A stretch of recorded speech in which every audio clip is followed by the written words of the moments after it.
Hindi pa ba sapat na magalang na ako, ang panganay na anak ng pamilyang He, ay pumunta rito para salubungin ka ng personal? Tinaas ni Hihisho ang kanyang kilay. Pinisil ni Hihong Yuan ang kanyang mga labi, at nanatiling tahimik. Halatang magalang na dumating ang panganay na anak ng pamilyang He upang personal silang tanggapin. Lord He, maaari ko bang malaman kung personal na dadalo si Master Hong Jie sa kompetisyon ngayon? May nagtanong. Magsisimula na ang laro, kaya hindi ito isang hindi naaangkop na tanong. Narinig kong nawawalan na ng pandinig si Master Hong Jie. Ayos lang ba siya? May pag-aalalang tanong. Ginawa ng kabanatang ito ang unang paglitaw nito sa pamamagitan ng N0V3 Pound 1N. Sino ang nakakaalam? Sagot ni Hihisho na may pagbibitiw na tingin. Nang makita ang reaksyon ni Hihisho, mas natuwa si Hihong Yuan. Naniniwala siya na walang tutulong kay Hihong Jie. Si Zuo Jiangkui ay nag-leak ng impormasyon sa kanya, at nagsagawa rin siya ng ilang pananaliksik bago siya dumating. Wala sa mga sikat na sugarol sa HK ang inimbitahan ng pamilyang He. Para naman sa mga sugarol na walang kasikatan, hindi na siya nag-abalang mag-research. Sa makatuwid, tiwala si Hihong Yuan na siya ang mananalo sa pagtatapos ng araw. Bueno. Kung hindi dahil sa pagkawala ng pandinig ni Hong Jie at nawawala si Shang. Hindi ako hahawak ng kompetisyon ngayon para sa kinabukasan ng pamilyang He, napabuntong hininga si Hihong Yuan, at naglarong inosente. Kahit peka na lang ang lahat, hindi ibig sabihin na handa na siyang managot, dahil makakasira ito sa kanyang reputasyon kapag napunta sa ibang bansa ang balita. Malinaw din niyang alam na si Hihong Jie kasama ang pamilya ni Hihong Jie ay naghihinala sa kanya, ngunit kulang ang mga ito ng patunay, para makatakas siya dito. Bukod dito, nagkaroon din siya ng suporta ng Chandui. Isang dampi ng lamig ang sumilay sa mga mata ni Hihisho. Alam niyang si Hihong Yuan ang utak sa likod ng peka na ngayon, ngunit wala siyang magagawa kung walang ebidensya. Hindi mahirap patayin si Hihong Yuan, ngunit ang kanyang pangalawang nakababatang kapatid ay nasa kamay pa rin ng Chandui na sumuporta kay Hihong Yuan. Karamihan sa mga tao ay walang alam tungkol dito, kaya tumalon sila sa mga conclusion mula sa hindi gaanong mahalagang ebidensya at naniniwala na si Hihong Yuan ay isang mabuti, mabait na tao. Iilan lamang ang nakarinig ng nakagigimbal na sikreto, ngunit wala ni isa sa kanila ang nangahas na magsalita. Ilang matandang kaibigan lang ng pamilya He ang handang tumulong sa kanila, ngunit tinanggihan sila ni Hihong Jie, dahil ayaw niyang masangkot sila sa gulo na ito. Ang Chandui ay isang kilalang, malupit na gang kung tutuusin. Talagang mabait at maalalahanin si Master Hong Yuan. Miyembro ka rin ng pamilyang He, at walang masama kung mamumuno ka sa negosyo ng pamilya, sabi ng isang tao. Sumasang-ayon ako, may mga taong sumang-ayon dyan. Hindi sila pinansin ni Hihisho, at naghihintay na makita ang resulta ng may pasensya. Maya-maya, pumasok si Hong Yuan. Pumunta siya rito hindi para suportahan si Hihong Yuan, kundi para pahalagahan ang kompetisyon ngayon. Hindi alam ng maraming tao ang relasyon ng Chandui at Hihong Yuan, kaya naisip ng ilan na nagpakita siya para sa kapakanan ng pamilyang He. Alam lang ng karamihan na si Hihong Jie ay nagpapanatili ng magandang relasyon sa Chandui. Bagamat may magandang relasyon si Hihong Jie sa Chandui, kinailangan ng Chandui na lumayo sa mga isyo ng pamilya ng He. Ikinagalak kitang makita, Lord Hong. Maupo ka muna. Malugod na tinanggap ni Hihisho si Hong Yuan. Sa katunayan, dati silang magkalapit, ngunit ngayon ay lumayo si Hihisho kay Hong Yuan. Gayunpaman, bilang tagapagmana ng Chandui, walang pagpipilian si Hong Yuan. Mula sa kanyang personal na pananaw, umaasa siyang mapangunahan ni Hihong Jie ang negosyo ng pamilyang He gaya ng dati, ngunit ang Chandui ay dapat gumawa ng mga allowance para sa kanilang sarili. Ang mga palaging inuuna kaysa sa mga pribadong relasyon sa negosyo. Ikinagalak kitang makitang muli, Panginoon. Sabi ni Hong Yuan. Bandang 1:50 ng hapon, sa wakas ay nagpakita si Hihong Jie kasama ang maraming tao, kabilang si Guning. Nang magpakita siya, lahat ay napatingin sa kanya. Walang nagpapansin sa mga tao sa kanyang tabi. Si Guning ay isang babae lamang, kaya halatang hindi siya pinagtutuunan ng pansin. Gayunpaman, sa pagtataka ng lahat, si Hihong Jia ay hindi umupo sa gitnang upuan ng unang hanay, ngunit hinayaan ang babae na sakupin ito. Siya at si Hisiin ay nakaupo sa gilid ng babae, habang ang iba ay nakatayo sa likuran nila. Nagulat ang lahat sa eksena. Naiintindihan na ang pamilya He ay nag-imbita ng isa pang sugarol na maglaro ng laro sa ngalan nila, ngunit ang babae ay mukhang napakabata. Casual na sumulyap si Hihong Yuan kay Zuo Jiangkui. Tahimik niyang tanong sa kanya. Hindi ba sinabi sa kanya ni Zuo Jiangkui na personal na lalaruin ni Hihong Jia ang laro? Paanong ang babaeng ito ang pumalit sa kanya? Niloloko niya ba ako? Sa pag-iisip niyan, hindi nagustuhan ni Hihong Yuan si Zuo Jiangkui, ngunit hindi pa niya nalaman ang katotohanan, kaya hindi siya sigurado kung kasalanan ito ni Zuo Jiangkui. Ang batang babae na ito ay wala sa listahan ng mga sikat na sugarol sa HK, kaya dapat ay sariwa siya o isang misteryosong master sa pagsusugal. Tumanggi si Hihong Yuan na maniwala na ang babae ay isang misteryosong master ng pagsusugal, dahil naisip niya na walang sino man ang hindi nagpapahalaga sa yaman at sinabi sa mundong ito. Kaya naman hindi niya akalain na kaparehas pala ang babae. Si Fan Jihao ang pinakamahusay na sugarol sa kanyang paningin. Nagulat din si Zuo Jiangkui nang makita si Guning, dahil sinabihan siya ni Hihong Jia na maglalaro siya ng personal. Biglang napagtanto ni Zuo Jiangkui na nawala na sa kanya ang tiwala ni Hihong Jia. Malamang may nalaman si Hihong Jia. Bahagyang natarante si Zuo Jiangkui, ngunit naniniwala pa rin siyang ligtas siya dahil pumanig na siya kay Hihong Yuan. Ang hindi niya alam ay naghihinala rin si Hihong Yuan sa kanya ngayon. Napakunot ang noo ni Fan Jihao sa kawalan ng kasiyahan nang malaman niyang babae ang kalaban niya. Hindi niya kailanman iginalang ang mga babae, at naiisip na ang mga babae ay hindi nakikipagkompetensya laban sa mga lalaki. Gayunpaman, hindi sa kanya ang desisyon ngayon, kaya maaari niyang ipakita ang kanyang paghamak kay Guning sa kanyang mukha. Tinitigan ni Hihong Yuan si Guning, sinusubukan itong takutin, ngunit hindi nag-abala si Guning na sumulyap sa kanya, na ikinainis niya. How dare she ignore me? Hindi nasisiyahan si Leng Xiaoteng sa kanilang reaksyon, ngunit alam niyang mabuti ang kanyang tungkulin, kaya kinailangan niyang manahimik.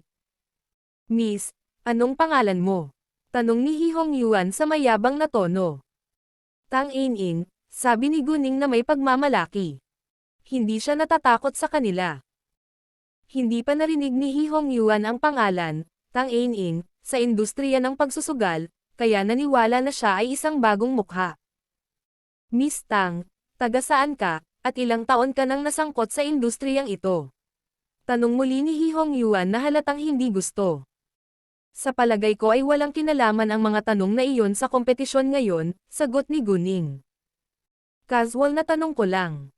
Bakit inis na inis si Miss Tang sa akin? Kung tutusin, mas matanda ako sa iyo. Hindi ka ba natatakot na baka mapintasan ng mga tao ang bastos mong ugali sa isang matanda? Sabi niya Hong Yuan. Sinisi niya si Guning sa lahat. Oh, Master Hong Yuan, kung talagang mahalaga sa iyo ang edad at ugali, bakit ka pumunta dito ngayon para makipagkompetensya para sa papel sa pamilyang He? Hindi ba miyembro ka rin ng pamilyang He? Hindi mo ba matutulungan si Master Hong Jia dahil nawawalan na siya ng pandinig? Hindi ka ba natatakot na punahin ng mga tao ang iyong ambisyon? Tanong ni Guning. Nang marinig iyon, nagalit si Hihong Yuan. Hinampas niya ng palad ang mesa at sabay tumayo. Huwag kang maglakas loob na sabihin iyon muli. Single niya kay Guning. Bago pa magawa ni Guning ang anuman. Sina Leng Xiaoteng, Gou Yi at Qiao Yan na nakatayo sa likuran niya ay itinoon ang kanilang mga mata kay Hihong Yuan nang walang pag-aalinlangan upang babalaan siya na huwag sigawan si Guning. Pagharap sa kanilang tatlo, si Hihong Yuan ay medyo natakot. Siya ay isang ordinaryong tao kung tutuusin, habang silang tatlo ay nakapatay ng hindi ilang beses. Kahit sino sa kanila ay nakapagparamdam kay He Hongyuan ng lubos na pagkabalisa. Hindi lang si He Hongyuan, kundi pati ang ibang tao sa paligid niya ay nakaramdam din ng pressure. Binigyan sila ni Guning ng isang sulyap sa oras na ito, at bumalik sila sa normal. Si He Hongjia at ang iba pang nakaupo malapit sa Guning ay nagulat din sa kanilang kapangyarihan. Hindi sila makapaniwala na bodyguard lang sila. Matapos marinig ang mga tanong ni Guning, ang lahat ay lumingon kay He Hongyuan at nag-isip kung ito ba ay kanyang pakana. Medyo natarante si Hongyuan, ngunit nakipagtalo pa rin. Miss Tang, ipakita sa amin ang anumang patunay kung naghihinala ka sa akin, kung hindi ay paninirang puri. Nang marinig iyon, itinapon ng karamihan sa mga tao ang kanilang mga hinala kay He Hongyuan. Talagang paninirang puri kung walang matibay na patunay. Kaya, maraming tao ang tumingin kay Guning nang may kasamaan. Walang pakialam si Guning. Wala siyang katibayan, ngunit alam niya na iyon ang katotohanan. 2 PM na ngayon. Pastahan muna tayo. Pinutol ni He Hongjia ang kanilang pagtatalo. Walang kabuluhan na makipagtalo sa paksang iyon ngayon. Iniwan din ni He Hongyuan ang paksang iyon. Bagamat kumpiyansa siya na wala silang mahanap na anumang patunay, hindi na siya nag-uusap. Dahil ito ay tungkol sa kinabukasan ng pamilyang He, sa tingin ko ay dapat tayong tumaya ng malaking pera dito. Ang boring naman kung konti lang ang taya. Ano sa palagay mo, Miss Tang? Gusto ni Fan Jihao na magkusa. Hindi niya iginagalang ang mga babae, kaya hindi niya akalain na matatalo siya ni Guning. Kahit na si Guning ang bisita ni He Hongjia, naniniwala pa rin siya na hindi siya papatalo sa isang babae. Siya ay isang mayabang na tao. Bakit hindi? Magkano ang gusto mong taya dito? Sabihin mo sa akin ang isang numero, sabi ni Guning, at mukhang mas mayabang kaysa kay Fan Jihao. Nena si Fan Jihao sa tono ni Guning, at sinabing, mabuti. Bakit hindi tayo tumaya ng maraming milyon sa isang round? Sinabi ni Fan Jihao na mataas ang bilang hindi lang dahil inis siya ni Guning, kundi dahil ginagamit niya ang sarili niyang pera para maglaro ng laro ngayon. Naniniwala siyang kaya niyang manalo, kaya nagplano siyang kumita ng mas maraming pera. Nang marinig ang numero, nagulat ang lahat. 10 milyong yuan lamang ang taya para sa isang round, at ito ay maaaring maging sa 100 milyong yuan sa ilalim ng epekto ng mga logro. Malamig. Maangin na sabi ni Guning, parang 10 milyong yuan ay wala lang sa kanyang paningin. Si Fan Jihao, gayunpaman, ay hindi nasisiyahan. Kahit papaano ay naramdaman niya na akala ni Guning ay napakaliit ng 10 milyong yuan, at nagkaroon din siya ng biglaang udyok na itaas ang taya. Gayunpaman, ang 10 milyong yuan ay talagang malaki, at maaari itong maging mas malaking numero sa susunod na laro. Hindi man niya akalain na matatalo siya, dapat siyang mag-ingat. Parehong nagpalitan sina Guning at Fan Jihao ng 50 chips na may 500 milyong yuan, at ang halaga ng bawat chip ay 10 milyong yuan. Kapag ang mga chips ay nasa kanilang mga bulsa, nagsimula ang laro. Itinaas ng dealer ang dice cup at hayaang suriin muna ito ng magkabilang panig. Hindi niya sinimulan ang laro hanggang sa napatunayang maayos ang dice cup. Sa ikalawang paggulong ng dice sa dice cup, si Fan Jihao ay nakatutok sa mga tunog na kanilang ginawa, habang si Guning ay nakaupo roon ng maluwag. Tila hindi niya pinapansin ang dice cup. Nang makita iyon, maliban kay Leng Xiaoteng, Gao Yi, Qiaoya at He Xiyin, lahat ng iba ay nagdududa sa pag-uugali ni Guning. Kahit si He Hongjia ay hindi naiintindihan kung ano ang ginagawa ngayon ni Guning. Gayunpaman, pinili pa rin niyang magtiwala sa pinili ni He Xiyin.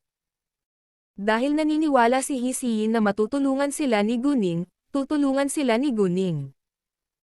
Hindi alam ni Zhuo Jiangqui na ang babae ay si Guning. Kung alam niya iyon, maniniwala rin siya na si He Hongyuan ay tiyak na mabibigo. Narinig din ni He Hongyuan ang tungkol kay Guning mula kay Zhuo Jiangqui. Bagamat siya ay namangha sa kanyang husay sa pagsusugal, naipadala na niya ang liham ng paanyaya kay Fan Jihao, kaya hindi angkop para sa kanya na baguhin ang tao. Bilang karagdagan, kumpara kay Guning, mas handang piliin ni Hee Hongyuan si Fan Jihao na isang sikat na sugarol sa HK. Gayunpaman, kahit na hindi pinili ni Hee Hongyuan si Guning, hindi niya pinahintulutan si Hee Seein na imbitahan siya, kaya't pinagmasdan niyang mabuti si Hee Seein, ngunit wala siyang nakita. Bakit hindi niya pinanood si Guning? Si Hee Hongyuan ay may impluwensya sa HK, ngunit hindi sa ibang mga lungsod, at si Guning ay may malapit na relasyon sa Kiringang pagkatapos ng lahat, kaya nilimitahan niya ang kanyang pag-uugali. Talagang mayroon siyang suporta ng Chandewi ngayon, ngunit kailangan niyang manalo muna sa laro ngayon upang makuha ang kanilang tunay na tulong. Kaya naman, hindi niya alam na si Guning ay nasa HK ngayon, at hindi rin niya binigyang pansin si Hee Hongjie nang marinig niya mula kay Zuo Jiangkui na personal na sasali si Hee Hongjie sa kompetisyon ngayon. Sa katunayan, wala siyang kakayahang pigilan si Guning na tulungan si Hee Hongjie kahit na malaman niya ang totoo. Nahulog ang dice cup sa mesa, at nagsimula silang tumaya. Gayunpaman, hindi maiiwasan na ang dalawang tao ay maglalagay ng parehong taya kung makikita nila ang pagpili ng isa't isa. Sa kasong iyon, nagpasya silang sumulat sa isang blankong pisara sa harap nila bago nila ihayag ang kanilang mga pagpipilian ng sabay-sabay. Isinulat ni Fan Jihao ang kanyang pinili sa blankong pisara ng may kumpiyansa. Sa kabilang banda, ginamit ni Guning ang kanyang Jade Eyes para makita ang mga numerong ipinapakita sa dice cup, pagkatapos ay isulat ang kanyang pinili. Tila wala siya sa isang seryosong kompetisyon, ngunit naglalaro ng isang madaling laro. Maging sina Hee Hongjie at Hee Yishou ay medyo nag-aalala ngayon.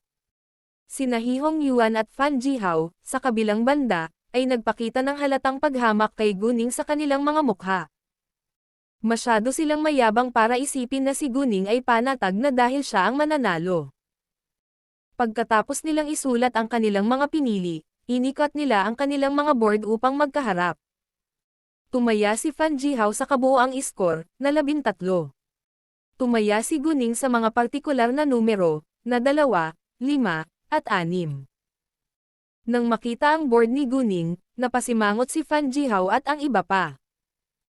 Pareho silang tumaya sa 13, ngunit nabigo si Fan Jihao na sabihin ang mga partikular na numero. Kung ang kabuuang iskor ay 13, at ang mga partikular na numero ay 2, 5, at 6, mananalo si Guning. Kapag ang kabuuang iskor ay 4 o 17, ang mga logro ay 50 hanggang 1. Kapag ang kabuuang iskor ay 5 o 16, ang mga logro ay 18 hanggang 1. Kapag ang kabuuang iskor ay 6 o 15, ang mga logro ay 14 hanggang 1. Kapag ang kabuuang iskor ay 7 o 14, ang logro ay 12 hanggang 1. Kapag ang kabuuang iskor ay 8 o 13, ang mga logro ay 8 hanggang 1.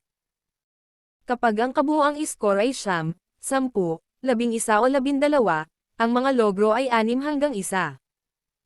Parehong tumaya sina Guning at Fan Jihao sa 13, kaya ang logro ay 8 hanggang 1. Kung ang kabuuang iskor sa dice cup ay talagang 13, ito ay isang tie.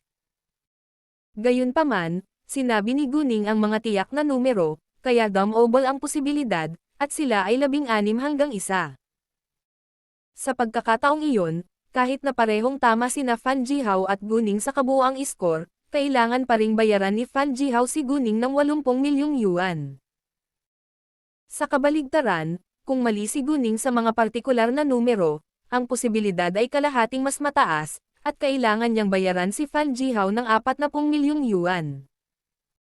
Maraming mga tao ang nag-isip na ito ay lubos na posible na ang kabuuang iskor ay 13 sa dice cup, ngunit walang nakakaalam ng mga partikular na numero. Natuklasan ng dealer ang dice cup pagkatapos, at ang mga numero ay 2, 5, 6. Sa makatuwid, nanalo si Guning, na ikinagulat ng lahat. Nagtiwala si Hee Seein kay Guning, ngunit kinakabahan pa rin siya dahil napakahalaga ng kompetisyon ngayon. Hindi siya nagpapahinga hanggang sa manalo si Guning sa unang round. Si Hee Hongjie at ang iba pang nagdududa kay Guning noon ay nakaka-relax din ngayon. Sha Hongyuan, walang pag-aalinlangan, ay galit na galit matapos makita ang resulta. Gaano man sila kagulat, nanatiling kalmado si Guning gaya ng dati. Mukhang alam na niya ang resulta. Pagkatapos ng unang round, kinailangan ni He Hongyuan at Fan Jihao na seryosohin si Guning. Nagsimula na ang ikalawang round. Tumaya si Fan Jihao sa 5-5-5 na alls. Ang unang pag-post ng kabanatang ito ay naganap sa pamamagitan ng Nuvalban. Ganoon din ang ginawa ni Guning. Ang ikalawang round ay isang tie. Pagkatapos ng unang dalawang round, nagsimulang maniwala ang mga tao na si Guning ay isang bihasang sugarol, at inaasahan nila ang kanyang susunod na pagtatanghal. Tie pa rin ang ikatlong round, at nanalo si Guning sa ika-4 na round. Tumaya si Guning sa parehong kabuoang score at tiyak na mga numero sa bawat oras, dahil ang mga posibilidad ay ang tiyak sa sitwasyong iyon. Sa simula, hindi alam ng mga tao kung ano ang kanyang ginagawa, ngunit hindi napansin ay napansin nila ang plano ni Guning. She behaved na parang nakikita niya ang dice sa dice cup. At saka, hindi siya natalo kahit isang beses. Naghinala sina He Hongyuan at Fan Jihao na maaaring nanloko si Guning sa laro, ngunit nakahanap sila ng anumang ebidensya. Sa totoo lang, kahit ang magnate sa pagsusugal sa CTM ay hindi masyadong tumpak sa bawat oras. Ginawa ni Guning ang walang magawa noon. Pagkaraan ng ilang sandali, nagsimulang magpanik sina He Hongyuan at Fan Jihao, na nakaapekto sa kanilang paghatol. Naisip ni Zuo Jiangkui si Guning sa sandaling ito, dahil ginawa ni Tang Ying ang ginawa ni Guning noon. Gayunpaman, wala siyang mahanap na bagay na magkatulad sa pagitan nila, kaya hindi pa rin niya alam na si Tang Ying pala ay si Guning. Anong nangyayari dito? Bakit ang daming mahuhusay na babaeng sugarol ng biglaan? Nanalo si Guning sa ika-5 at ika-6 na round. Si Fan Jihao ay mali sa mga partikular na numero ng paulit-ulit. Pagkatapos ng kabuuang 6 na round, 4 na beses na tama si Fan Jihao, na napakagandang resulta sa industriya ng pagsusugal, ngunit ang kanyang katunggali ay si Guning sa pagkakataong ito. Imposibleng manalo siya. Tumaya si Guning sa alls sa pagkakataong ito. Ang logro ng alls ay 24-1 na nangangahulugang kailangang magbayad ni Fan Jihao kay Guning ng 240 milyong yuan para sa isang round. Hindi na nakatiis si Fan Jihao, at napatayo ang mesa. Pinandilatan niya si Guning, na parang lalamunan siya sa galit. Paano mo masasabi ang tamang tiyak na mga numero sa bawat oras? Imposibleng kayang gawin iyon ng isang normal na tao. Dapat niloko mo. Hindi ito makatarungan. Naniniwala si Fan Jihao na si Guning ay dapat nananday sa laro, kung hindi, ang kanyang pagpili ay hindi magiging tumpak sa lahat ng pagkakataon. Tama, baka nanloko ka. Sinuportahan ni He Hongyuan si Fan Jihao. Kung patuloy na manalo si Guning sa ganoong paraan, tiyak na mabibigo sila. Kung matalo si He Hongyuan sa laro ngayon, mawawala sa kanya ang lahat ng nakamit niya. Itataboy siya ng pamilya He ng walang pag-aalinlangan, at iiwan din siya ng Chandewi. Kung wala ang proteksyon ng Chandewi, napakadali para kay He Hongjia na patayin siya. Sa katunayan, maliban kina Fan Jihao at He Hongyuan, marami pang tao ang may parehong ideya, ngunit hindi sila umimik. Kawili-wili. Hindi ka mananalo sa laro, kaya inaakusahan mo kami ng pagdaraya sa laro. Ipakita sa amin ang anumang patunay kung mayroon ka. Nagtalo si He Xiyin. Kahit na ang pag-uugali ni Guning ay pumukaw ng hinala ng mga tao, hindi siya nanloko sa laro. Ipakita mo sa amin ang ebidensya kung mayroon ka. Sa tingin ko ay walang ginawang masama si Miss Tang. Tama, kahit na si Miss Tang ay hindi pangkaraniwang mahusay sa sikbo, nilero niya ang laro sa paningin ng lahat. Maraming tao ang nagtanggol kay Guning. Master Hongyuan, Jihao, natatakot ako na hindi mo kayang tiisin ang resulta ng kompetisyon ngayon. Sinuportahan din ni Hiyisho si Guning. Si Tang Ying ay talagang isang mahuhusay na sugarol. Kahit na ang magnate sa pagsusugal ay hindi kasing husay ni Guning sa pagsusugal. Naisip ni Hee Hong-jia na si Guning ay mas kwalipikado kaysa sa kanya na maging magnate sa pagsusugal. Masaya siyang makitang nanalo si Guning sa laro ngayon, ngunit nababalisa din siya sa kalagayan ni Hee siya ngayon. Ikaw.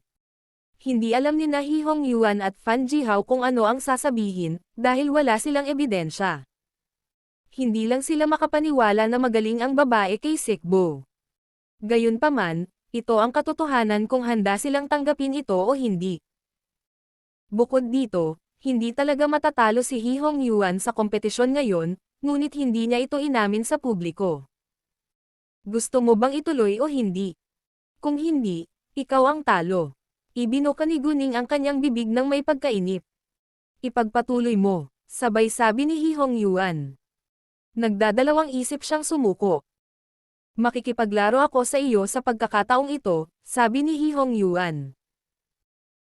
Hindi ito dahil sa hindi niya pinagkakatiwalaan si Fan Jihao, ngunit dahil ito ay tungkol sa kanyang palabas at ayaw niyang umasa kay Fan Jihao. Gayunpaman, sa mga mata ni Fan Jihao, ang pag-uugali ni Hee Hong-yuan ay hindi nagdududa sa kanyang kakayahan. Hindi nasisiyahan si Fan Jihao, ngunit hindi ito nagsalita dahil hindi pa siya nanalo sa isang round. Dahil si Hee Hong-yuan ay nagsusugal ng mag-isa, babayaran niya ang mga chips na natalo nila kay Guning. Hindi tama para kay Fan Jihao na kunin ang kanyang mga chips sa sandaling ito, kaya hindi niya naitandaan ang bilang ng mga chips kung natalo si Hee Hong-yuan. Ang taya ay higit sa 12 ng milyong yuan sa isang round, na kung tutuusin ay marami. Bukod pa rito, pagkatapos matalo ng 6 na sunod-sunod na round, kinailangan ni Fan Jihao na aminin na malaki ang posibilidad na matalo sila. Si Fan Jihao ay mas nabalisa kaysa dati, dahil hindi pa siya nakaranas ng ganoong kalaking kabiguan noon. Nakipagsugal siya laban sa kanyang amo, na siyang magnate sa pagsusugal, at nagawa niyang manalo ng 2 o 3 round. Ang babaeng ito sa harap niya, gayunpaman, ay hindi niya hinayaang manalo kahit isang beses. Siya ay nawalan ng 380 milyong yuan sa lahat hanggang ngayon, mas mataas na kaysa sa komisyon na inaalok sa kanya ni Hee Hong-yuan. Pinalitan ni Hee Hong-yuan si Fan Jihao, ngunit nanatili si Guning, kaya pareho ang resulta. Alinman ito ay isang tie, o si Guning ang nanalo. Hindi kailanman nagkamali si Guning. Si Hee Hong-yuan ay nasa isang kaayla hilakbot na mood ngayon. At hindi manatiling kalmado upang marinig ang mga tunog ng mga dice na lumiligid sa dice cup, kaya kahit na hindi siya sigurado kung tama siya. Sumulat si Hee Hong-yuan ng 2, 5, at 5 pababa sa kanyang blankong board sa susunod na round. Si Guning, gayunpaman, ay sumulat ng 2, 5, at 6. Ang unang pag-post ng kabanatang ito ay naganap sa pamamagitan ng N0V3L, B11N. Kapag nakabukas na ang dice cup, talagang 2, 5, at 6 ang mga numero. Ang kabuoang score ay 13, at ang mga logro ay 8 hanggang 1. Tama si Guning sa kabuoang score at mga partikular na numero, kaya ang mga logro ay naging 16 hanggang 1, at kinailangan siyang bayaran ni Hee Hong-yuan ng 160 milyong yuan. Siya Hong-yuan ay bumagsak sa kanyang upuan, at tumanggap na tanggapin ang resulta. Si Fan Jihao ay mayroon lamang mga chips na 120 milyong yuan sa kanya ngayon, na hindi sapat. Sinabi ni Hee Hong-yuan kay Hee Yixi na makipagpalitan ng higit pang chips na may 500 milyong yuan para sa kanya. Bagamat ayaw matalo ni Hee Hong-yuan, hindi niya malay na naisip na malaki ang posibilidad. Nang bumalik si Hee Yixi dala ang mga chips na iyon, binigyan ni Hee Hong-yuan si Guning ng 16 sa mga ito, na nagkakahalaga ng 160 milyong yuan. Lahat ay namangha sa galing ni Guning sa pagsusugal. Nanalo na siya ng 540 milyong yuan sa loob ng napakaikling panahon. Napakadali para kay Tang Ing-ing na kumita ng pera. Magkahalong emosyon ngayon si Hong Yuhuan. Mukhang mananalo ang pamilya Hee, at kailangang humingi ng tawad kay He Hongjia ng personal ang kanyang ama. Kung tatapusin ng pamilyang He ang kanilang pakikipagtulungan sa pamilyang He, ang pagkawala ng Chandewi. Gayunpaman, kung hindi makarecover si He Hongjia mula sa kanyang masamang pandinig, at wala pa rin si He Xiang, ang pamilyang He ay nasa parehong krisis. Kahit na pumayag ang Chandewi na tulungan si He Hongyuan, wala silang alam tungkol sa pagkawala ni He Xiang, at ayaw nilang masangkot dito. Ipagpatuloy mo. Tumanggi si He Hongyuan na tanggapin ang resulta, at sinubukang ibalik ang kanyang pera. Nakatuon siya sa mga tunog ng dice rolling sa dice cup. Tumaya si He Hongyuan sa 2, 3, at 3. Tumaya din si Guning sa 2, 3, at 3. Pareho silang tama sa pagkakataong ito, kaya nakatali ito, at medyo nag-relax si He Hongyuan. Gayunpaman, ang isang kurbatang ay hindi magkakaroon ng anumang pagkakaiba. Kung hindi siya manalo, matatalo siya sa larong ito. Si He Hongyuan ay natalo muli sa ika-9 na round. Ang kabuuang score ay 16, at ang mga logro ay 18 hanggang 1, habang si Guning ay tama sa parehong kabuuang score at mga tiyak na numero, kaya ang mga logro ay naging 36 hanggang 1. Sa kasong iyon, kinailangan siyang bayaran ni He Hongyuan ng 360 milyong yuan. Nagulat ang lahat. Jesus! Nanalo siya ng 360 milyong yuan pagkatapos ng isang round. Si Guning ay kumita ng 900 milyong yuan sa kabuuan ngayon. Lahat ay naiinggit sa kanya. Hindi matanggap ni He Hongyuan ang kakilakilabot na resultang ito, at bigla na lang siyang nagluwa ng dugo. Natakot ang mga tao sa paligid niya nang makita iyon. Ama, tumakbo si Hiyiksi para alalayan si He Hongyuan. Kung nawalan lang sila ng pera ngayon, kakayanin nila, pero halatang hindi pera ang usapin, kundi ang nangungunang posisyon ng pamilyang He. Kung natalo sila ngayon, nawala ang buong negosyo at ari-arian ng pamilya He, na siyang tunay na dahilan kung bakit hindi matanggap ni He Hongyuan ang kanyang pagkabigo. Si He Hongjia ay walang simpatiya kay He Hongyuan. Kahit magkarelasyon sila, magkaaway din sila. Siya Hongyuan mismo ang humiling nito. Master Hongyuan, kailangan mo ba ng pahinga? Tanong ni Hiyisho. N-Heart V Epsilon Pound N. Kung saan ang bawat salita ay nagbubunga ng pagtataka. Bagamat natutuwa silang makitang dumura si He Hongyuan ng dugo, dapat nilang ipakita ang kanilang asal sa pampublikong lugar na ito. Salamat na lang. Agad itong tinanggihan ni He Hongyuan. Hindi siya pwedeng mag-absent. Dahil tumanggi si He Hongyuan na gawin iyon, hindi na nag-abala pa si Hiyisho na sabihin iyon muli. Wala sa magandang kondisyon si He Hongyuan, kaya pinalitan siya ni Fan Jihao para maglaro sa huling round.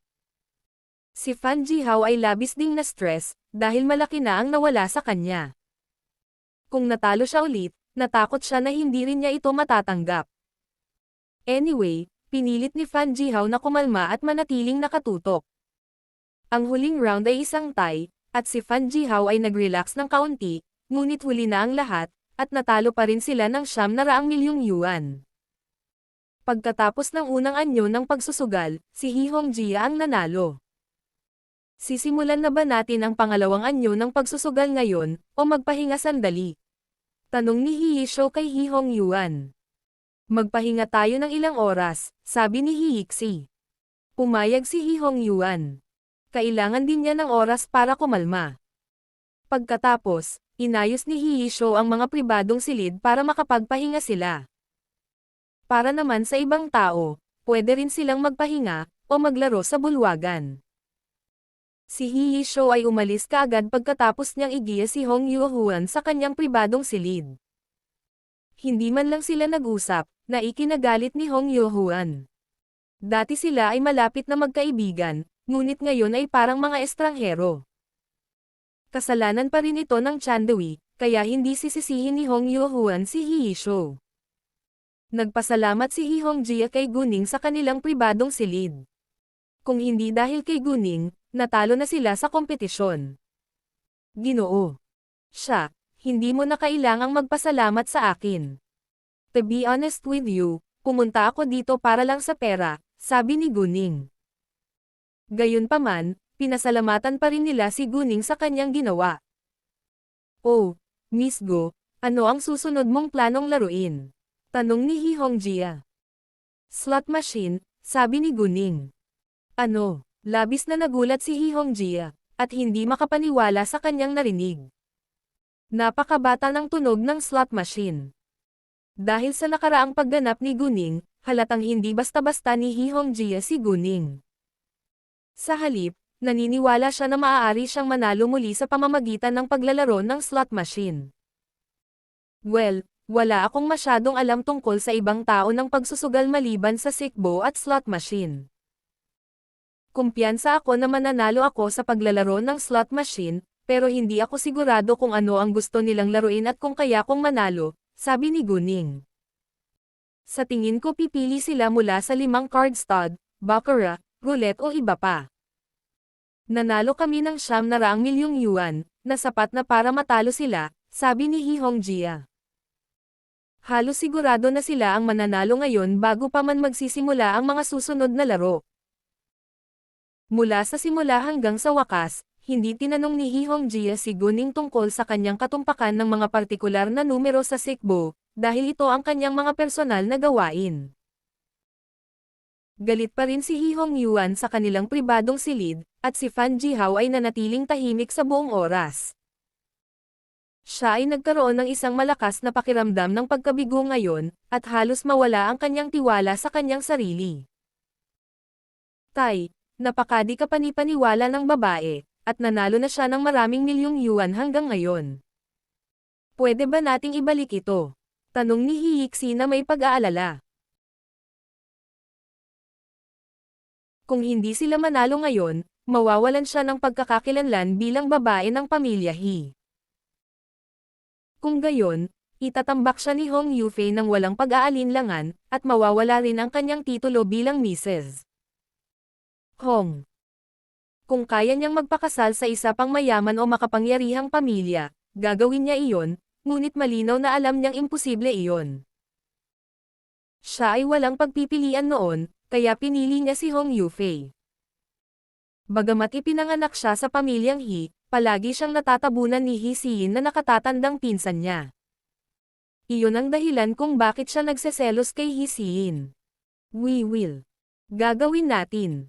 Paulit-ulit na sinabi ni He Hongyuan para aliwin ang sarili. Ginoo. Fan, kailangan mong manalo ng 900 milyong yuan pabalik sa pangalawang anyo ng pagsusugal. Utos ni He Hongyuan. Hindi nasisiyahan si Fan Jihao na marinig iyon, ngunit hindi ito umimik. Sabik din siyang manalo, kung hindi, mawalan siya ng sariling pera. Gayunpaman, naguguluhan pa rin siya kung bakit nagawang tama si Tang Ain-ing tuwing nasa sikbo, nakakaiba. Parang nakikita niya ang dice sa dice cup, pero ayaw niyang paniwalaan iyon. Hindi ako naniniwala na siya ay napakahusay sa lahat ng uri ng pagsusugal. Sabi ni Fan Jihao sa malamig na boses. Makalipas ang kalahating oras, bumalik ang dalawang partido sa bulwagan. Mas maganda ang hitsura ni He Hongyuan pagkatapos ng iba, ngunit masama pa rin ang pakiramdam niya. Well, ngayon ay maaari kang pumili kung anong uri ng pagsusugal ang gusto mong laruin sa susunod. Let's roll the dice para makita kung sino ang unang pipiliin, He Yisho said. Walang problema. Sumang-ayon sina Guning at Fan Jihao. Pumunta sila sa mga gilid ng mesa ng pagsusugal, at pinagulong ang dice dito. Hindi mahalaga kay Guning kung sino ang unang pumili, kaya casual niyang ibinato ang dice, at ang numero ay 1, habang ang kay Fan Jihao ay 5, kaya si Fan Jihao ang unang pumili. Pumili ako ng 5 card stud, sabi ni Fan Jihao. Nagsimula ang paglalaro sa bawat manlalaro na binibigyan ng isang card na nakaharap ang mukha nito. Na sinusundan ng isang card na nakataas ang mukha nito, simula, gaya ng dati, na nasa kaliwa ng dealer ang manlalaro. Kung nilalaro ng isang bring-in, ang manlalaro na may pinakamababang ranggo na up card ay dapat magbayad ng bring-in, at ang pagtaya ay nagpatuloy pagkatapos noon. Matapos makumplito ang unang round ng pagtaya, Isa pang face-up card ang ibinahagi sa bawat manlalaro. Nagsimula na ngayon ang pagtaya sa manlalaro na ang mga up card ay gumagawa ng pinakamahusay na poker hand. Sa ito at sa mga susunod na round ng pagtaya, ang manlalaro na unang kumilos ay maaaring suriin o tumaya hanggang sa limitasyon ng laro. Ang ikalawang round ng pagtaya ay sinundan ng isang ikatlong up card sa bawat manlalaro at isang ikatlong round ng pagtaya. Muli na nagsimula sa manlalaro na may pinakamagandang poker hand showing, kaya, ang unang manlalaro na kumilos sa round ay maaaring magbago. Ang ikaapat na face-up card at ikaapat na round sa pagtaya ay sinundan ng isang showdown. Kung kinakailangan, karaniwan itong hindi karamihan sa mga deal ng 5-card stud ay natapos ng maaga kapag ang isang manlalaro ay tumaya at walang mga tawag. Natutunan na ni Gunning ang mga patakaran sa internet noon, ngunit hindi niya ito nilalaro sa totoong buhay. Sa kabutihang palad, mayroon siyang Jade Eyes, upang makapagpasya siya pagkatapos makita ang mga card ng ibang tao. Kumpiyansa siya na hindi siya mawawalan ng malaki. Sino ang mananalo this time? Narinig ko na si Fan Jihao ay magaling sa 5-card stud. Curious ako kung mahusay din si Miss Tang sa 5-card stud. Sa tingin ko mas malamang na manalo si Fan Jihao, bagamat nanalo si Gunning sa Sikbo, hindi ito mamamatay sa lahat ng tao ay naniniwala na maaari siyang manalo muli. Iniisip ng karamihan na hindi siya maaaring maging napakahusay sa lahat ng uri ng pagsusugal. Bago magsimula ang laro, kinailangan ni Fan Jihao na makipagpalitan ng mas maraming chips gamit ang sarili niyang pera. Mayroon lamang siyang 10 chips sa kanyang mga kamay ngayon, na hindi sapat. Kaya naman, si Fan Jihao ay nakipagpalitan ng higit pang mga chip sa isa pang 500 milyong yuan. Ang ganoong kataas-taas na taya ay hindi pa lumitaw sa HK. Kahit na si Fan Jihao ay may humigit kumulang 2 bilyong yuan sa kayamanan, halos hindi niya kayang bayaran ang kanyang kabiguan ngayon. Sa katunayan, dati niyang iniisip na siya ay mananalo, ngunit nakatagpo siya ng isang matinding kabiguan. Sa sapat na chip sa kanilang mga bulsa, nagsimula ang laro. Parehong naglagay sina Gunning at Fan Jihao ng chip na 10 milyong yuan sa mesa. Nagsimulang mag-deal ng mga card ang dealer. Ibinaba niya muna ang isang card, pagkatapos ay isang card na nakataas ang mukha. Ang face-up card ni Fan Jihao ay Hearts K. Ang face-up card ni Gunning ay Spades 2. Ginamit ni Gunning ang kanyang Jade Eyes at nakita niya na ang nakaharap na card ni Fan Jihao ay Hearts Q, habang ang kanya ay Spades 6. Ang susunod niyang card ay Hearts 7, at imposibleng, matuwid, siya. Hindi siya pinalad sa pagkakataong ito. Unang pumasok si Fan Jihao, at naghagis ng 2 chips sa mesa, ngunit sumuko si Gunning, kaya nawalan siya ng 10 milyong yuan. Bagamat nanalo lamang si Fan Jihao ng 10 milyong yuan pagkatapos ng unang round, ito ay isang magandang simula pa rin. Natalo si Gunning pagkatapos ng unang round, ngunit hindi nag-alala si He Hongjia at iba pa sa kanya. Siya ay may 900 milyong yuan sa kanyang bulsa ngayon pagkatapos ng lahat, at ang 10 milyong yuan ay wala lamang. Nagsimula na ang ikalawang round. Muling natalo si Gunning, at hindi na nag-abala pang tumaya. Si Fan Jihao ay nanalo muli, ngunit hindi siya natutuwa tungkol dito, dahil hindi siya maaaring manalo ng marami kung tatanggi si Gunning sa bawat pagkakataon. Gayunpaman, hindi niya ito mapipilit. Nasa ikatlong round si Gunning, ngunit sumuko si Fan Jihao. N-Heart v Epsilon Pound N. Isang kanlungan para sa mga bookworm at mga ngarap. Sa sumunod na ika-4, ika-5, ika-6, at ika-7 round, parehong nanalo sina Gunning at Fan Jihao ng 2 round, at nawala si Gunning ng 5 milyong yuan sa kabuuan pagkatapos ng 7 round. Wala siyang pakialam dito, maging ang pamilyang He, dahil marami pa ring chip si Gunning. Nagsimula ang ika-8 round. Ang face-up card ni Fan Jihao ay Diamonds 8 at ang face-down card niya ay Hearts 8. Ang face-up card ni Gunning ay Spades Q, at ang kanyang face-down card ay Spades 10. Sa pagkakataong ito, nauna si Gunning, at naghagis ng 2 chips. Ibinigay sa kanya ng dealer ang susunod na card, na Spades Siyam. Maya-maya ay pumasok si Fan Jihao, at naglagay din ng 2 chips. Ibinigay din sa kanya ng dealer ang susunod na card, na Spades 8. Sa 3 barahan ng 8 sa mga kamay, natuwa si Fan Jihao. Kung makakakuha siya ng isa pang 2 barahan ng 8, ito ay magiging isang royal flush.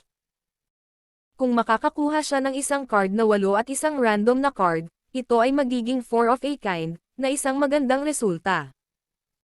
Gayunpaman, napakahirap makuha ang mga card na gusto niya. Nag-aalala rin siya na baka ma-straight flush si Guning, pero mahirap din. Bagamat hindi niya alam kung ano ang kanyang face-down card, mayroon na siyang Spades 8. Ang face-up card ni Guning ay Q at Siyam. Kung siya ay gagawa ng straight flush, kailangan niya ng Spades Siyam, 10, J, Q, OK. Maliban sa nakaharap na card, ang kanyang mga nakaharap na card ay hindi sapat upang makagawa ng isang straight flush. Si Guning ay patuloy na nagdaragdag ng mga chips, at ang mga chips ay dumbable sa bawat pagkakataon.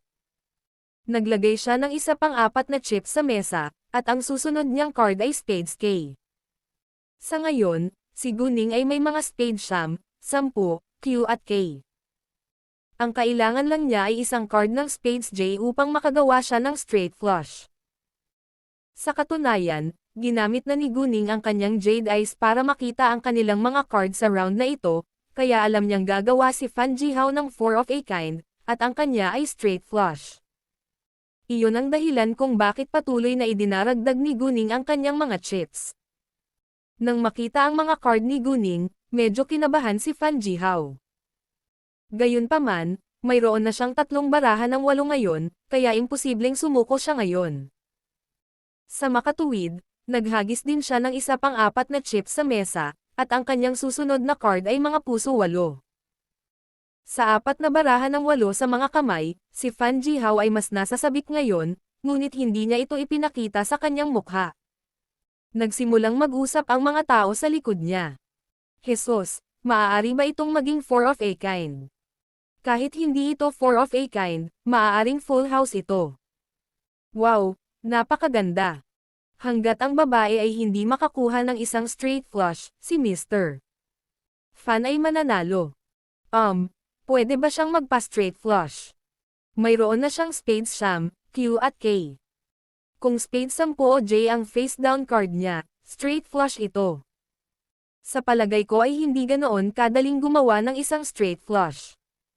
Mas maraming tao ang naniniwala na si Fan Jihao ay maaaring manalo. Maging si Hihong Yuan ay bahagyang natuwa nang makita ang mga card sa mga kamay ni Fan Jihao. Malapit nang ibigay ang huling card. Ano man iyon, gagawa si Fan Jihao ng 4 of a kind. Sa sandaling ito, naglagay si Guning ng isa pang 8 chips sa mesa. Ibinigay ng dealer ang huling card kay Guning, at ito ay Spades J.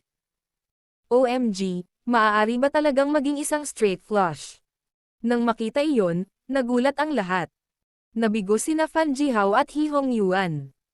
Kung talagang gumawa ng straight flush si Guning, muli silang matatalo. Bilang karagdagan, si Guning ay tila hindi nag-aalala. Dahil sa 4 na face-up card ni Guning, maaari itong straight flush o straight. Gamit ang 3 face-up card na 8 sa mga kamay, malamang na gumawa si Fan Jihao ng 4 of a kind o full house sa paningin ng iba.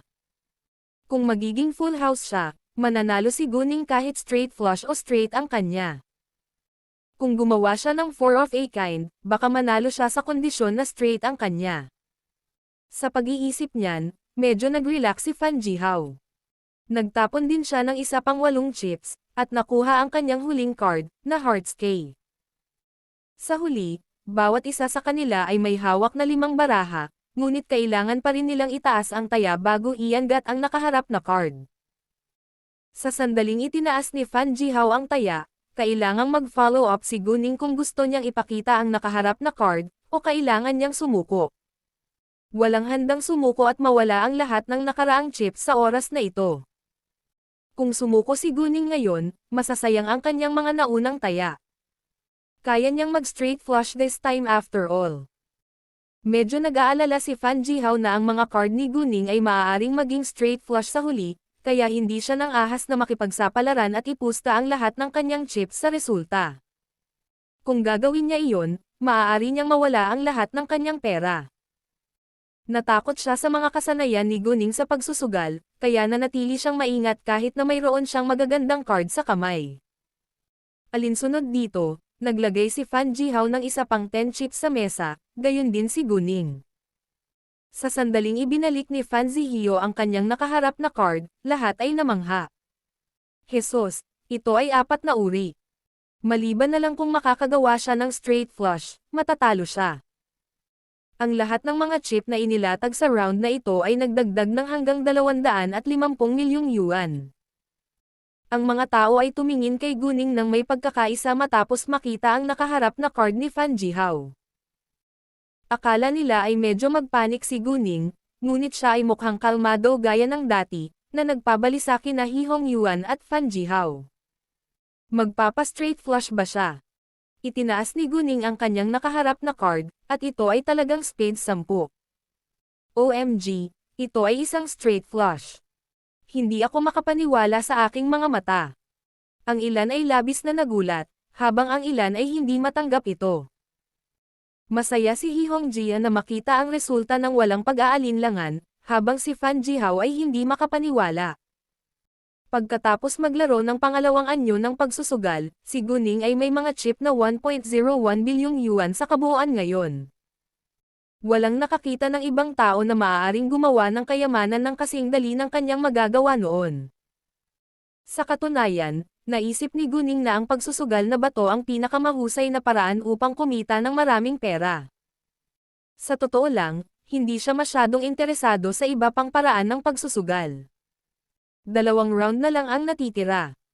Si Fan Jiao ay ganap na nawalan ng tiwala sa kanyang sarili ngayon, at nagsimulang maging malas.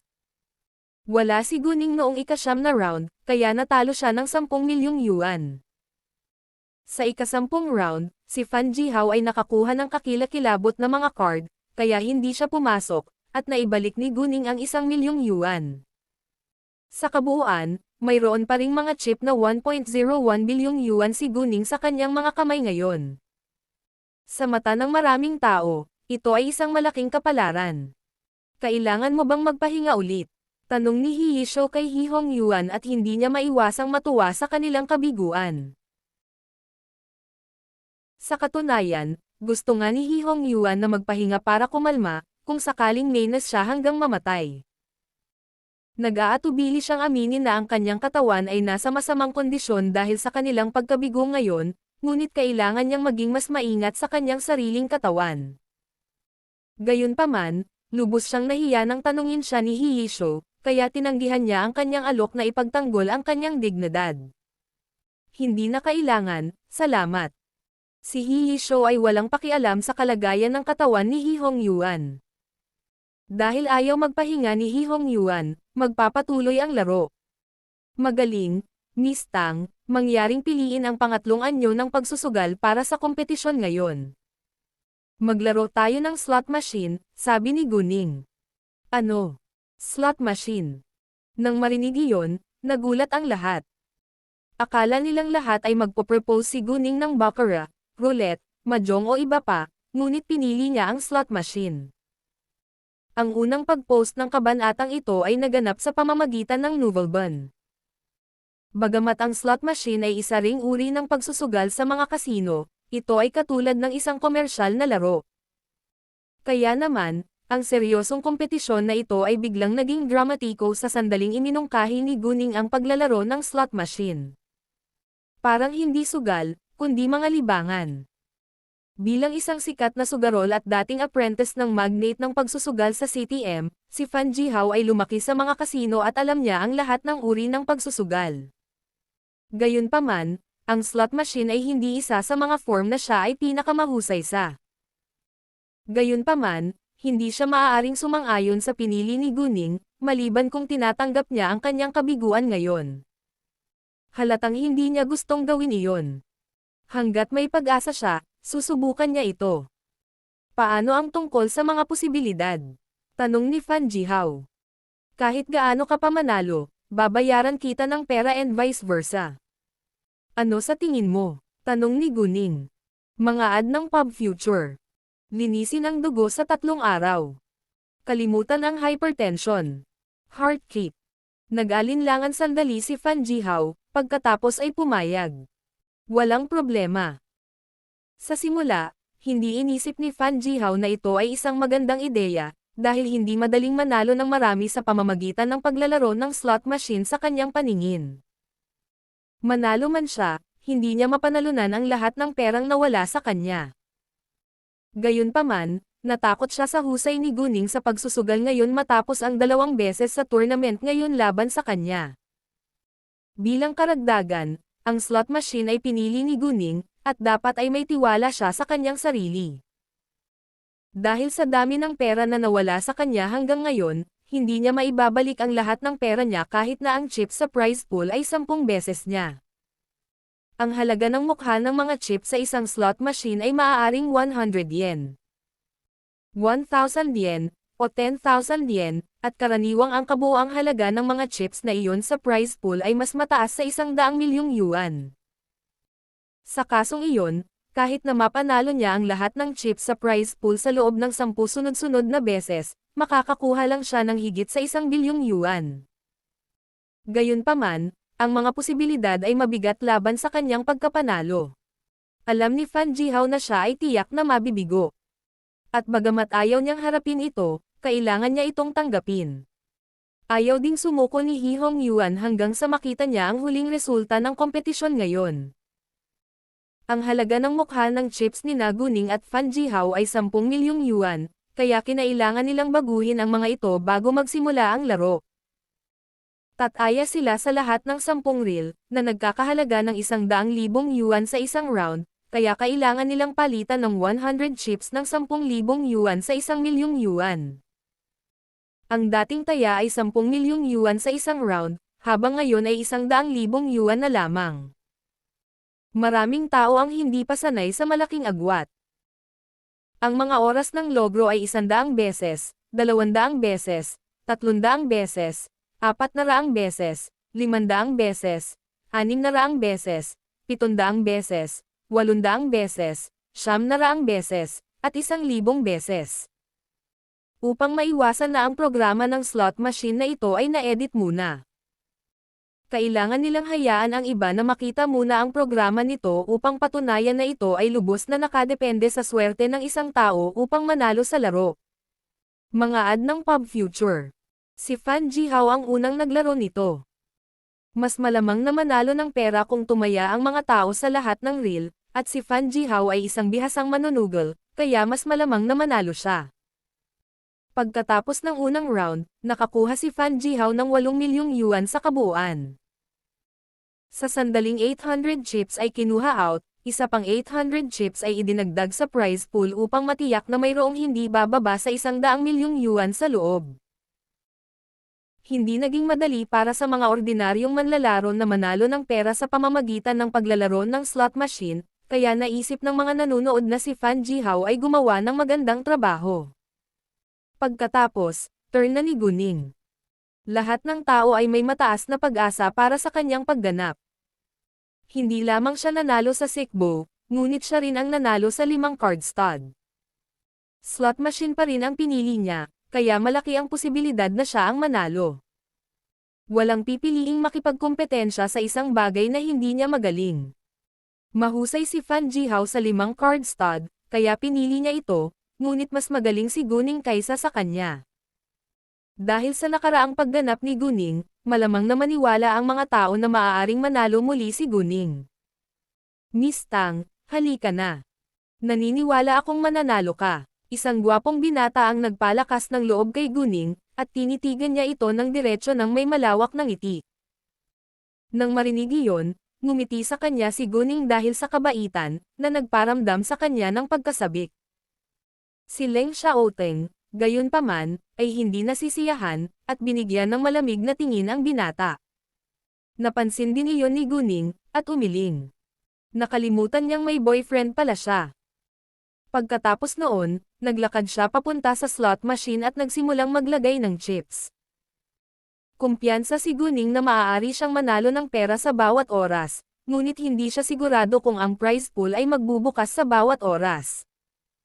Hinailan niya ang pag-ikot mamaya, at gumana ang slot machine ng may malakas na ingay, habang ang lahat ng 10 reel ay gumagalaw ng sabay-sabay. Sa kanyang jade eyes, nagawang kalkulahin ni Guning kung kailan mahuhulog ang mga larawan ng iba't ibang odds sa isang tiyak na posisyon. Nang oras na, mabilis na pinindot ni Guning ang stop button. Huminto ang slot machine nang may tunog na parang may pumutok lang sa preno, at unti-unting huminto ang 10 reels mula sa kaliwa pa kanan. Tense ang atmosphere habang ang lahat ay nakatutok sa mga larawan sa screen. Nanalangin si Hee-hong Yuan na mab-go si Guning, habang ang iba ay gustong makita siyang manalo. Kapag ang mga reel ay ganap na huminto, mga larawan ng 500 beses na nakahanay sa kahabaan ng ikatlong reel. Nang makita iyon, nalungkot si Hee-hong Yuan, habang ang iba ay natuwa. Higit pang mga larawan ang nakahanay sa ika-4, ika-5, ika-7 at ika-8 reel.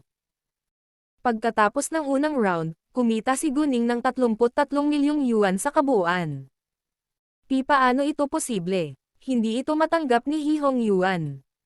Mas malakas ang pakiramdam ng pagkabigo ni Fan Jihao ngayon. Kung patuloy siyang matatalo ng ganoon, maaari niyang mawala ang bawat sentimo ng kanyang kayamanan.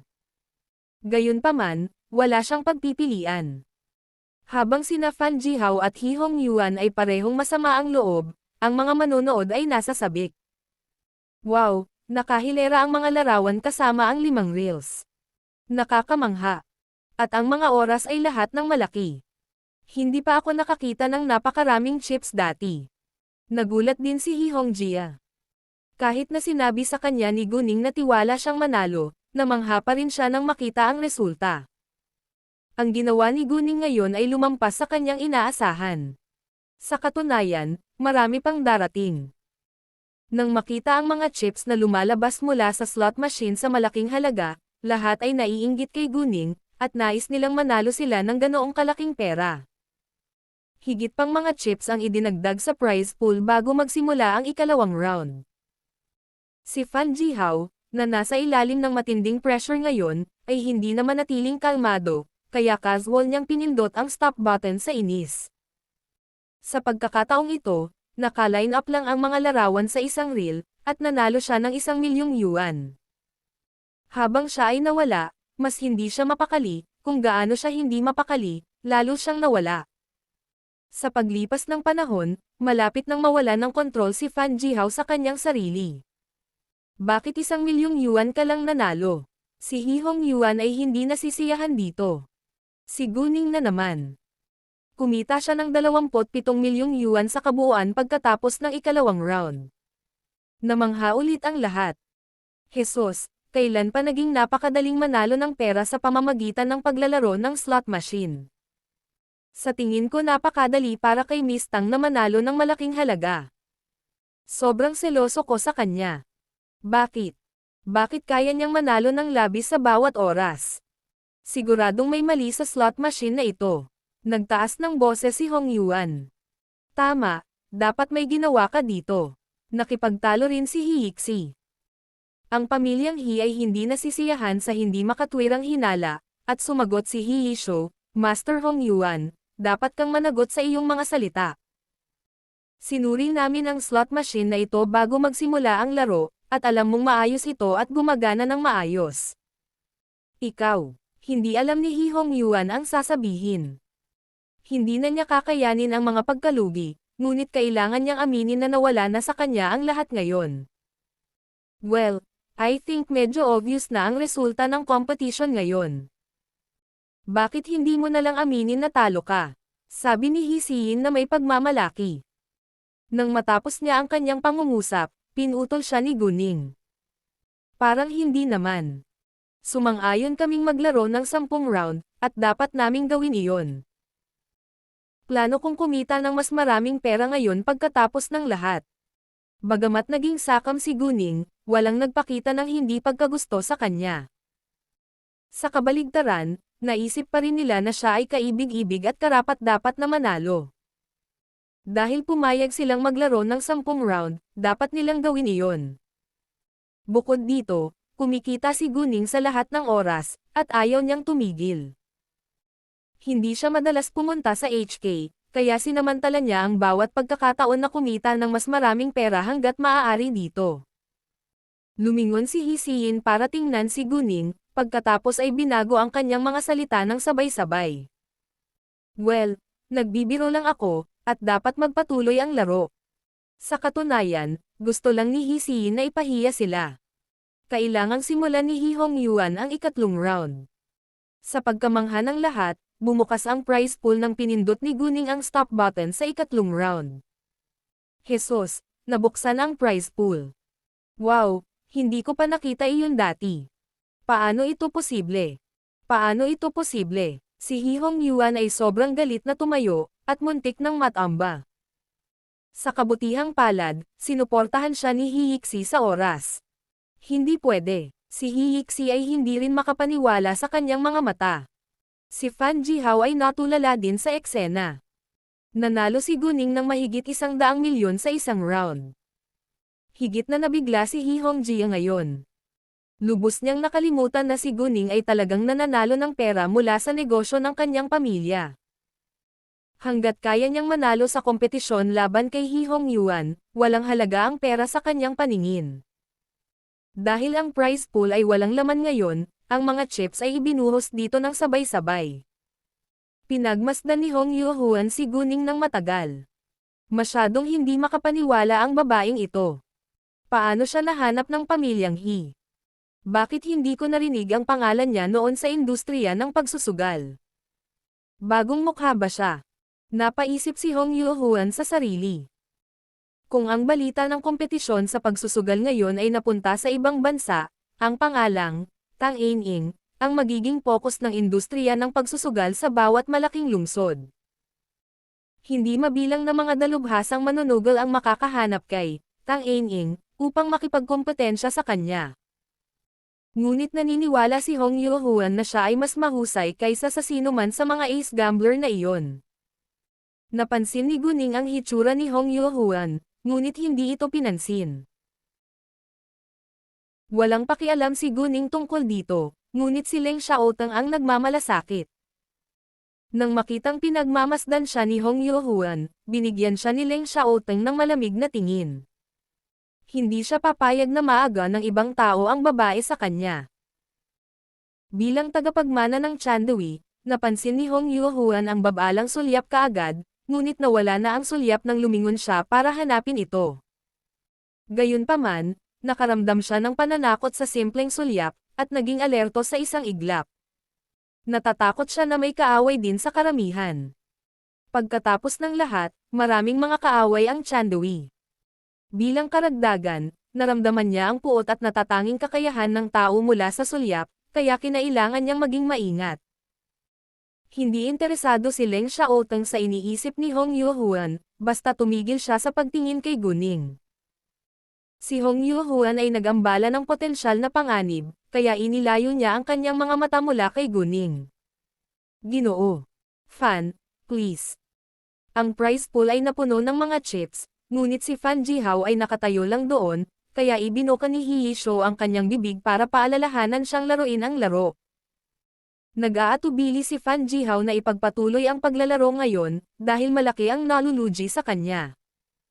Walang sino man ang maaaring manatiling kalmado sa ganoong sitwasyon. Gayunpaman, hindi sa kanya ang sumuko ngayon.